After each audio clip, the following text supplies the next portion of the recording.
Hey everybody, I am back, which I know some of you are probably happy about and most of you are probably incredibly frustrated by. I wasn't able to get videos out on time, unfortunately, because my voice went out over the weekend, so now we're going to do something that's going to help me recover from losing my voice. We're going to look at PragerU and Suffer. Not that I think that will actually help my voice, I just needed some way to open this episode, and now things are getting really awkward. Please, intro, please, just please take the pain away.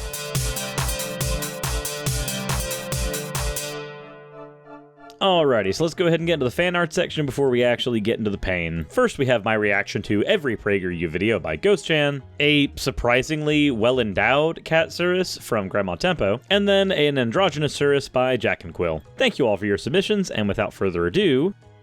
If what I am about to tell you is true, almost everything we most treasure, freedom, beauty, reason, the family, economic well-being, and even goodness, is in jeopardy. Wow, freedom and beauty are things that could be in jeopardy? Reason is in jeopardy? That's a whole lot. The family?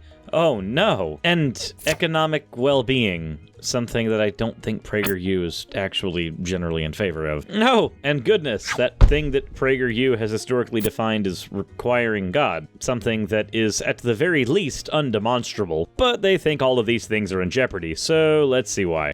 Who or what poses this threat? The answer is the most powerful ideology of the last 100 years. So, Christianity, because that ideology literally is permeated everywhere. And where it isn't, Islam is. Leftism. Not liberalism, leftism. Well, while I do thank you for making the distinction between leftism and liberalism, given that most liberals are capitalists and most leftists, well, aren't, I feel as though there's some clarification needed. Or, if you prefer, progressivism. So it is more likely that someone who's a leftist will also be a progressive, but a lot of liberals, in fact, I would argue that most liberals are also progressives. In fact, actually, if we look at a political scale, the best way to look at it is on 3 axes. Usually the political compass has 2 axes, one economic, the other authoritarian, one social axis, one economic axis, and an authoritarian axis. This is because looking at politics on a graph doesn't really tell you the whole picture, and looking at politics as a line, where there's only a line from extreme right and left ideologies, doesn't tell you practically anything about someone's actual political values. But what about progressivism makes you angry, insofar as you've conflated it with leftism? Leftism destroys everything it touches. Ah, yes. I remember historically when leftism destroyed thousands of jobs by creating unions so that the workers had rights. I remember when leftism destroyed the economy by helping workers to achieve the 40-hour work week and have time for their families. I also remember when it freed the slaves, at least if we're talking about progressivism, considering that the Republican Party used to be the classical left-wing party. No, none of those are actually examples of things that leftism destroyed. I don't have any good ones. I guess you could bring up, like, Ghostbusters, maybe? Here are just a few examples. 1. The universities. Perhaps the most obvious example, one that many liberals acknowledge, is the left's near destruction of most universities as places of learning. Excuse me, what now? Let's first get over the irony for a second of PragerU, a fake university, being mad about the left destroying universities. Is it more that more left-leaning people end up coming out of university due to education, and that makes you upset because you're not actually a university, you're an indoctrination mill? But let's look into that claim real quick. After a quick Google search, the only things that really come up when I look up "does the left ruin universities" is a series of right-wing hit pieces, including yours, that have such easily ripped-apart titles like "When you send your child to college, you are playing Russian roulette with their character," written on the National Review by you. It's written by you. Or this one from Conservative Review, that sounds like a non-biased source, that talks exclusively about your video. So that's kind of funny. Most of the Google search results when trying to look up your claim just dial back to you, almost as if the only people making that claim are you and a select few others. Maybe you're just upset considering that academics on average lean to the left, almost as if being open to the facts ends up allowing you to assess extra data that viewing things through a traditional conservative lens doesn't actually allow for. If we accept that liberals are at least left-leaning, in 2014, we have a study that showed that American college and university faculty was about 6-1 nationwide, 6 favoring liberals and lefties, while the 1 favored conservatives. The answer that some conservatives have tried to use in regards to this is to create conservative universities in order to oppose the more left-leaning ones. But this raises the problem of identifying your university not by its own merits and values, but by what it opposes. Moreover, the goal of a university is not to make it polemic. If it just so happens that most of the staff sways left,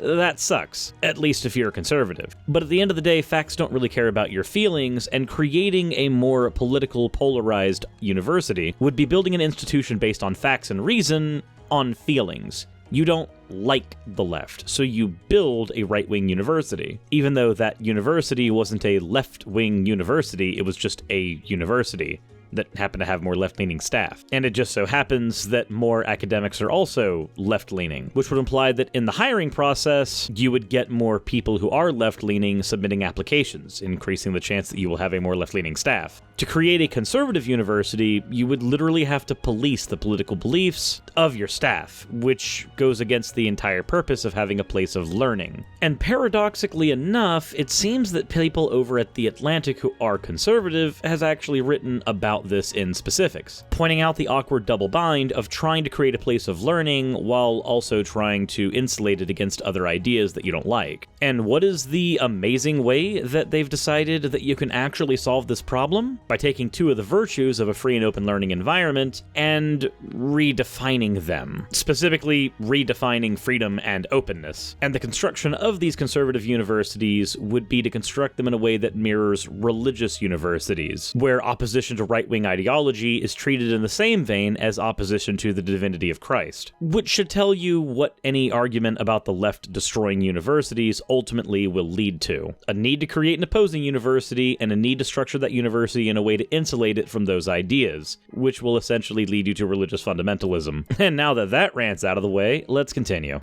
In the words of Harvard professor Steven Pinker, an atheist and a liberal, because of the left, quote, universities are becoming laughingstocks of intolerance.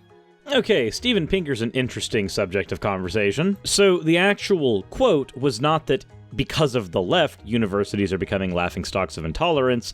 The actual quote is, universities are becoming laughingstocks of intolerance, with non-leftist speakers drowned out by jeering mobs. There's an important distinction between these 2 quotes. The one that PragerU would have you believe is accurate is the one that paints the left as a giant ideological monolith that is able to corrupt anything it touches with relative ease. When you take Steven Pinker's actual quote, he's talking directly about non-leftist speakers being drowned out by people who lean left. PragerU's version paints a systemic monolith, whereas Steven Pinker's version paints things as a lot more ground level. But why is this? Well, Steven Pinker has been accused of cherry-picking data, finding time frames where charts show that things are improving vastly, and in so doing, ignoring other very important issues that are taken away from those charts, and downplaying issues like climate change, white supremacy, and unregulated capitalism, expecting that things like that will just sort themselves out. Unfortunately, the way that unregulated capitalism ends up getting sorted out is usually through something like violent revolution, and I don't really think that that's an ideal scenario. But when you push your lower class lower and lower, which is unfortunately what unregulated capitalism happens to do, that's what will happen. So if we could assume that these political ideas of Steven Pinker are things that he would like speakers to be able to speak at universities, then it's no wonder why he would hold issue with leftists not wanting people to talk about white supremacy or climate change denial, almost as if ideas that are as laughable as those things aren't really welcome in universities, as they've been thoroughly debunked for years. Moreover, in Steven Pinker's book Enlightenment Now, he argues that the left has been captured by identity politicians. And while there is a particularly toxic minority of identity politics on the left, that also exists on the right. As a result, he's been criticized for mischaracterizing left politics, almost as if he doesn't really understand them that well. A few of his quotes that demonstrate this are things like, "Those who condemn the modern capitalist societies for callousness towards the poor are probably unaware of how the pre-capitalist societies of the past spent on poor relief," an argument that paints the left, who are largely critical of capitalism, as making an argument from antiquity that things were better in the past. This is incredibly tone-deaf, considering that one of the cases against most left politics are things like socialism not being tried in true forms, which would imply that rather than clinging to some type of tradition that has largely failed and that capitalism somehow rescued us from, leftists are trying to create a society that has an improved economic system over capitalism, to create something better than what we have now, not to cling to an older form of society. Or this lovely quote, "An axiom of progressive opinion, especially in universities, is that we continue to live in a deeply racist, sexist, and homophobic society, which would imply that progressivism is a waste of time, having accomplished nothing after decades of struggle," which, at the very least, is a nightmarishly stupid quote, because acknowledging that our society still has undertones of racism, sexism, and homophobia, which it does not imply that we have not made great strides in those areas. We've literally abolished Jim Crow laws and slavery, we've legalized gay marriage, and we've given women the vote. It could be argued that there is still a lot of work to be done, but pointing out that there is still work to be done isn't the same thing as admitting defeat and saying that it was all for nothing. I'll end my tirade on Steven Pinker with one last quote. "Many on the left encourage identity politicians and social justice warriors who downplay individual rights in favor of equalizing the standing of races, classes, and genders, which they see as being pitted in zero-sum competition." And while I can understand at least a little bit about where something like this quote would come from, individual rights is something that is very important, especially to me, there's an understanding that comes with that as well, in that an individual should be allowed to express their merit in a society, and that when you disenfranchise an individual, no matter how individualistic you want to be, you've screwed that person over, and any benefit they would be to your society has been stripped away. Classically, this disenfranchisement has happened because people didn't share the same political beliefs of the time, or the same religious beliefs of the time, or happened to be the wrong skin color at birth. So it seems strange to me that Steven Pinker would have an issue with trying to equalize standing for races, classes, and genders. They seem like things that we should be striving for because it allows individuals to exploit their merit. I'm not saying that this is enough to dismiss anything Steven Pinker has ever said. I'm saying that his opinions on the left largely don't affect me that much, because it looks like he doesn't understand any of the theory that he's actually analyzing. Unquote. At almost every university, and now high schools and even elementary schools, students are taught to shut down, not debate, those who differ with them. I don't really see this as something that is taught, especially not in elementary school. While there are certainly some ideas that have been shown to actually have no merit in the marketplace of ideas, Nazism being one of the most go-to examples, the idea of debate is that it should be two people talking together, arguing in good faith in the pursuit of truth. Unfortunately, this isn't actually what debate has become. Debate is honestly more of a spectator sport where people root for their favorite team, and the one that performs better sways the audience. As opposed to a congruence of the minds, which is something that Plato argued debate should be used for, it is instead a jousting competition where to the victor go the ideology. And to rely on feelings rather than reason. You know, I don't think that that's actually what's taught. I actually don't think I've ever read a single academic article that says rely on your intuition more than reason or logic. 2. The arts. Throughout history, the primary purpose of art was to elevate people through beauty, artistic excellence, and emotional depth.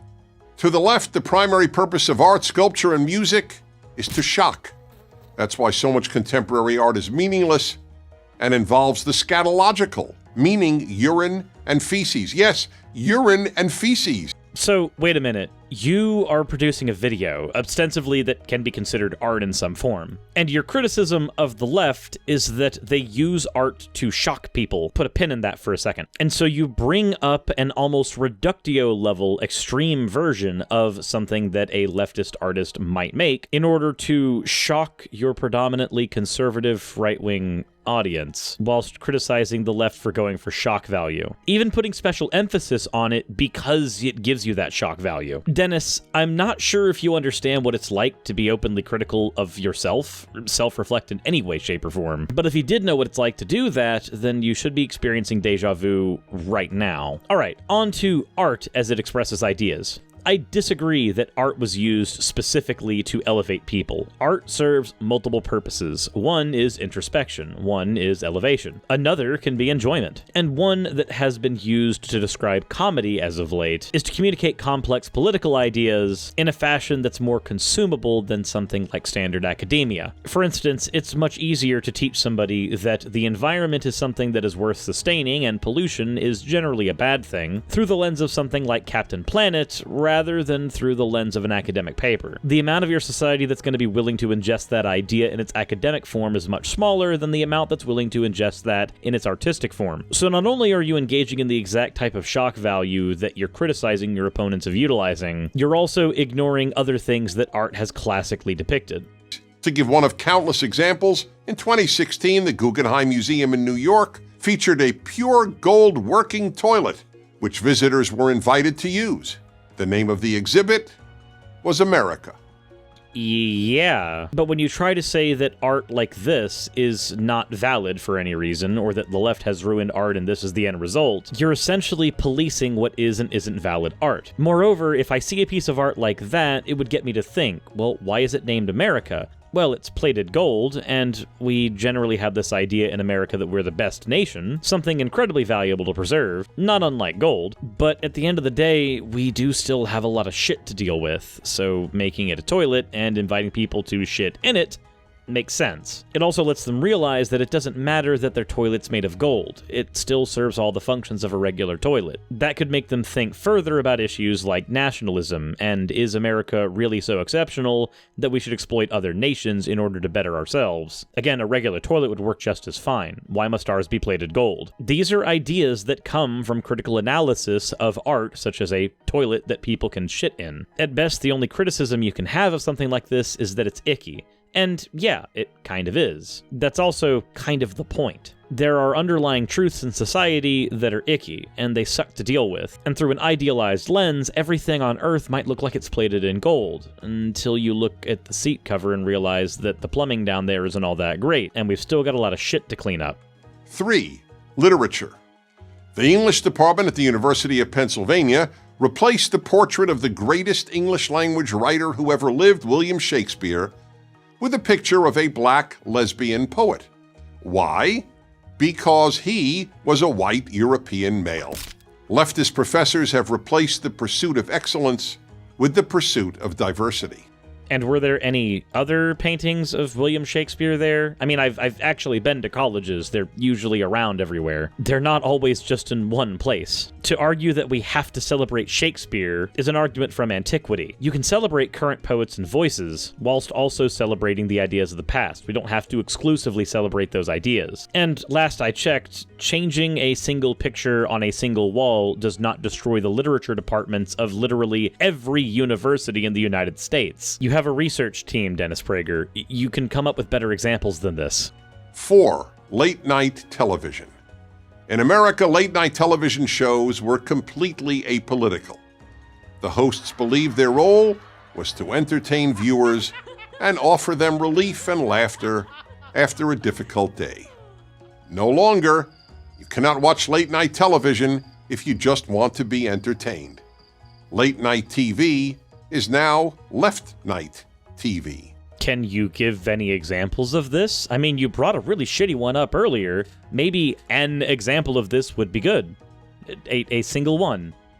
Any of them. Moreover, who really cares about what's on TV? Most people consume that content through streaming services now. TV, as a medium, is largely dying. The left didn't ruin TV. Capitalism literally ruined TV. Capitalism favors what's profitable. TV is currently not as profitable as other means. Other means are being sought. This is what happens when you have a free market. I mean, it sucks, but it got me Netflix, so that's fine. Also, can we please get rid of this idea that entertainment has to be apolitical. Any entertainment that you find that you think is apolitical, I guarantee you will be able to find political underpinnings and messages in it. I mean, hell, just look at the original Sonic the Hedgehog cartoon. He's literally an eco-terrorist, fighting pollution and fascism. The ideas and themes in something like the Sonic the Hedgehog cartoon can seem apolitical because it's just a children's cartoon, and it actually manages to handle its subject matter with a lot more subtlety than you would expect. But a subtle political message doesn't mean that it's apolitical, it just means that it's hidden in the subtext. It's a product of good writing. If anything, an argument against TV currently would be that writing is a little more transparent than it used to be. But I guarantee you, those politics, they were always there. From the earliest silent films, you would be able to find political messages. So don't try to sell this lie that once there was a utopian society where television was there only to entertain, and now it's there to indoctrinate people into leftism. 5. Religion. The left has ruined much of mainstream Protestantism and Catholicism and non-Orthodox Judaism, which are now little more than left-wing organizations with religious symbols. What? In many churches and synagogues, one is more likely to hear the clergy talk about political issues than about any other subject, including even the Bible. That's literally always been the case. That's never not been the case. Religion, for thousands of years, dictated politics. Religion and politics cannot be exclusive from one another. Politicians make their decisions based on religious biases all the time. This is not an issue that the left has screwed up in any way, shape, or form, or the right. This is just a brute fact of life. Religion and politics go hand in hand. I think Dennis Prager is just upset that there can't be more NIFBs and Westboro Baptist churches around. 6. Free speech. If there was anything virtually every American considered a bedrock value, it was freedom of speech. Yet the left is destroying even this unique American achievement. Almost half of America's young people say they believe in free speech, but not for hate speech. And that doesn't matter, because the United States judicial system has specifically said that hate speech is free speech. Moreover, I want to posit the idea that there is no such thing as truly free speech. Practically everybody has a limit. Free speech in a legal sense also really only applies to the ability for the citizens to talk about the government, or politicians in the government. But if I could dial this back to your religious point, there's actually a type of speech that many right-wing proponents of free speech will argue against if you push them. And that's the point of blasphemy. Or if you want one of the easiest examples, should I be able to yell fire in a movie theater without some type of recompense? Most sane people would argue no, I shouldn't be allowed to do that. And there is their demonstrable limit on free speech. Yet the whole point of free speech is that it allows people to express any political or social position, including what any one of us considers hate speech. You're right. And again, the judicial system agrees with you. You can talk about any political position. Nobody's stopping you. You literally have a YouTube channel where you do this all the time, to 2 million subscribers. And hate speech now means any position the left differs with.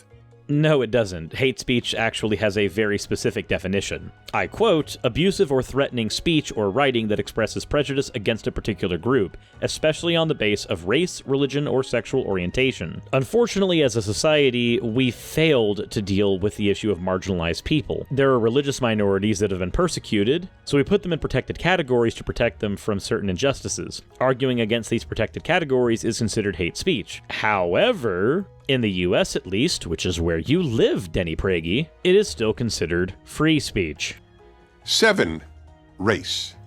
America has become the least racist multiracial society in world history. On a daily basis, Americans of every race and ethnicity get along superbly. But the left constantly poisons young minds with angry diatribes about systemic racism, microaggressions, and white privilege.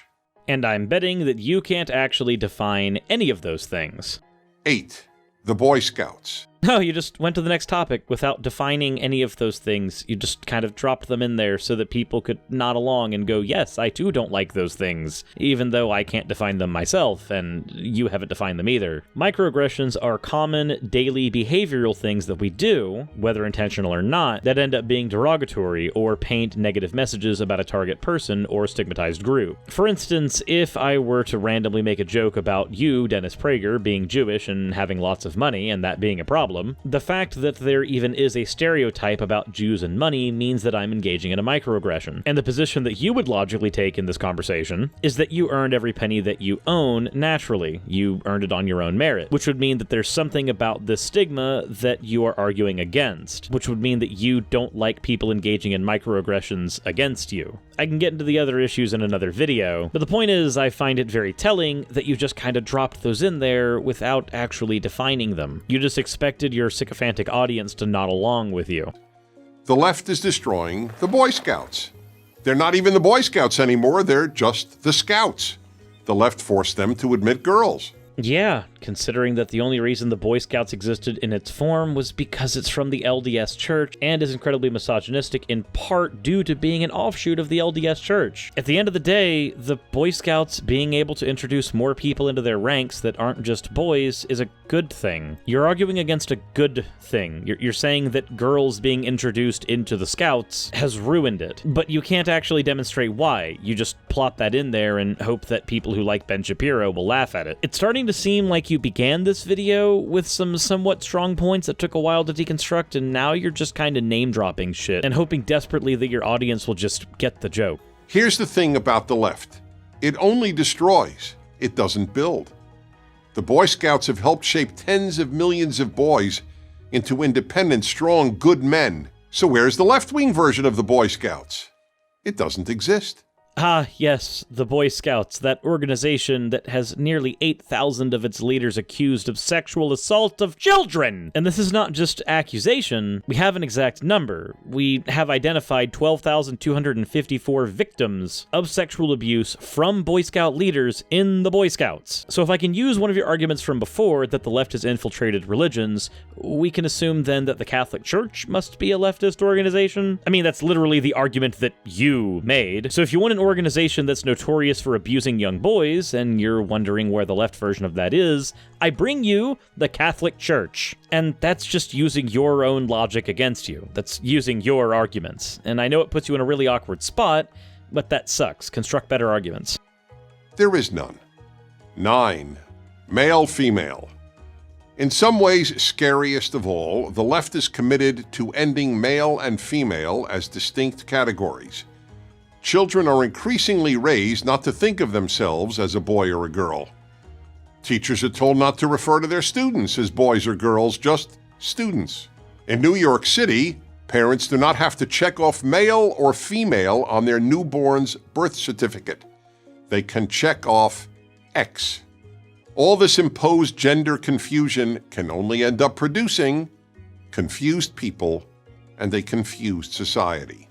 Or an alternative hypothesis, by not forcing people to conform to any gender norms while growing up, they are free to explore their gender as they wish. This can really help aid trans people in not experiencing so much dysphoria, as an example. Removing these societal expectations based on gender also does a whole lot to help individuals going forward who are not trans. For instance, the expectation that the man has to be the provider or that the woman has to be the housekeeper. These are arbitrary gender expectations. There's really no reason to hold on to them. You don't just have to view this issue through a trans lens. You can view it through a cis lens. You still end up in the same place. Arbitrary gender norms and distinctions are just that. They're arbitrary.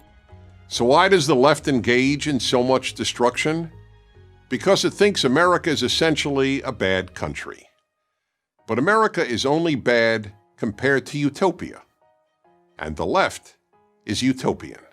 Okay, and you bring up an interesting point here. The left trying to argue for a utopian society is not in and of itself a bad thing. Utopian thinking is not a bad thing. Idealistic thinking can be bad because it ignores reality. Utopian thinking, on the other end, attempts to construct a reality that more mirrors that utopia. There's nothing wrong with trying to construct a more utopian society. I mean, utopian thinking is literally something that civil rights movement activists engaged in trying to argue against things like Jim Crow. I also feel like people haven't really done a whole lot of consideration on things like the long defeat, an ideological concept that I'm going to explore in another video later, and I think that would help contextualize this conversation a whole lot better, and I don't want to get into that in this video since we're already really long as is. But utopian thinking is something that literally gets us things like the veil of ignorance, or the ideal observer, and if you want to know more about that, I recently had a conversation on Nakasuchi's channel, better known as The Raging Atheist, and a link to that discussion will be in the description below. I learned a lot during the discussion, and I'm hoping that you guys will learn a lot too. Anyways, with that said, that's the end of the video, and I'm done suffering here. If you guys enjoyed the video, please leave a like down below, and if you have any commentary on what I said, please feel free to let me know in the comment section. After this video releases, I will be going to Anime Weekend Atlanta, so if you're going to be there, let me know. I'd love to hang out with you. If you enjoyed what you see, please feel free to subscribe and hit the bell notification icon in order to see more. And with that said, I will see you guys later. Thanks for watching, and insert end of video tagline here.